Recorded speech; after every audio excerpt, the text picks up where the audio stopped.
Good afternoon, I am once again up on the top of the Worcestershire Shires, and I've got two stories for you today about local councils making changes to the way they provide their services, and I think you're going to like both of them as we enjoy this proper, beautiful summer's evening, which is a rare thing these days. So firstly, we're in Worcestershire Shire talking about cuts to the fire service, and then we're over on the Isle of Wight talking about the fact that one of the organisations that looks after the roads has now gone to all electric vehicles to help save the planet. So let's do this one first. Could cuts to the fire service put people at risk? Stop the video there, Jeff, because the answer is yes. There's a whole article. That's the title of it. Let's just debate this one for a second, and a session and a section as well. Let's do all of those things. Could cuts to the fire service put people at risk? Yes. Done it again. There's only one way of answering that question. If you take money out of the fire service, it puts people at risk. So we had an election, and then locally we've got Harriet Baldwin, who is a Tory MP, and she was moved here because it was a safe seat. And Worcestershire Shire, for some reason, is the kind of place where if a Tory candidate walked into your house and urinated on your kids' Christmas presents the night before Christmas, they would still vote for Harriet Baldwin. I don't understand why it is. As far as I can tell, she's done nothing to better Worcestershire in her reign over Worcestershire, which has been lengthy. Anyway, the Fire Authority approved the removal of 7 fire engines and 45 on-call posts, firefighter women, men, firefighters, in June. And one firefighter, who asked not to be named, said it's already having an effect on coverage. Right. Again, I hate that I have to go back to basics on this video, right? Let's think of an imaginary town called Imaginary Town, right? And Imaginary Town has a small government budget, and they have 50 fire engines to cover Imaginary Town, right? That budget has not been increasing very much year on year on year.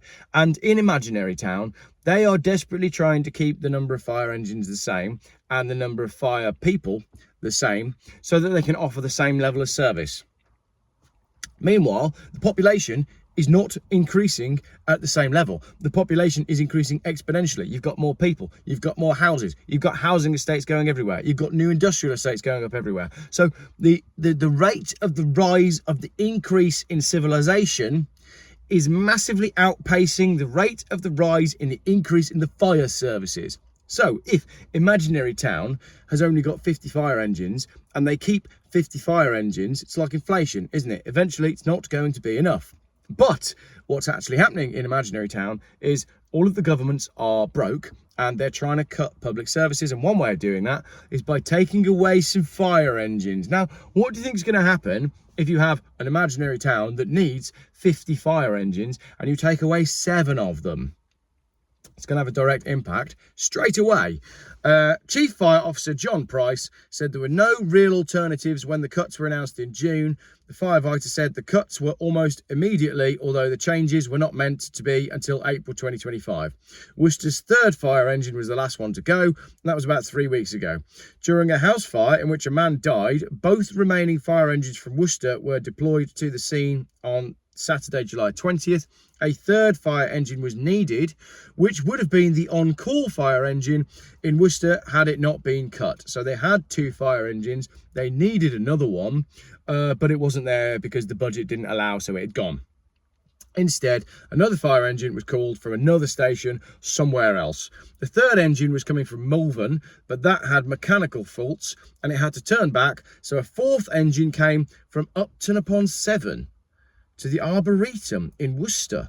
That's quite some distance.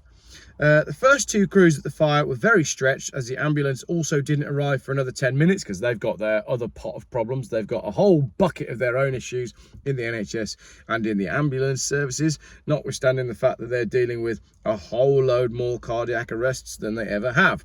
A spokesperson for West Midlands Ambulance Service said 2 ambulances and 2 paramedic doctors, the Midlands Air Ambulance and the Basics doctor attended. The first ambulance arrived in less than 4 minutes. Team of staff worked together, but with no ambulance and a third engine, the firefighters who were supposed to be monitoring the pumps and the breathing apparatus of the crew inside the building were instead having to give CPR.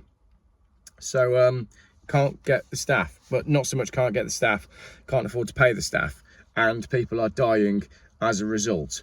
The firefighter, who doesn't want to be named, doesn't believe it made a difference to the outcome of the fatal fire, okay, but he or she does have concerns about future incidents.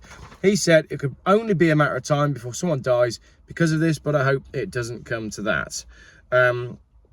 So then there's a map of where incidents are and how many fire engines they've got, and essentially the conclusion is not enough. There's only 5 fire engines available across Herefordshire and Worcestershire, so it's not good, is it? And like I said, Herefordshire and Worcestershire, like where you live, there's many new build housing estates going up, which means more people are moving into the area, but the public services are not keeping up with the demand that there's going to be. A couple of comments from social media, because it's always good on stuff like this, but actually there's not many on this one, and there should be. As always, it's the ground troops who know what happens on the fire ground and the detrimental effect of not enough resources. Historically, all chiefs were once firefighters, but it's funny how they forget once they get a few blobs of white on their epaulets. This was foreseeable and puts those first in attendance in dangerous positions whilst awaiting backup. Stay safe, guys and girls. So, keep on paying your council tax for the slowly dwindling services that we have, as we personally, you and me and all the normal people in the country, slowly finance the demise of what was once Great Britain. Depressing. Right, now let's talk about the Isle of Wight buying a whole load of electric vans. Thanks for watching.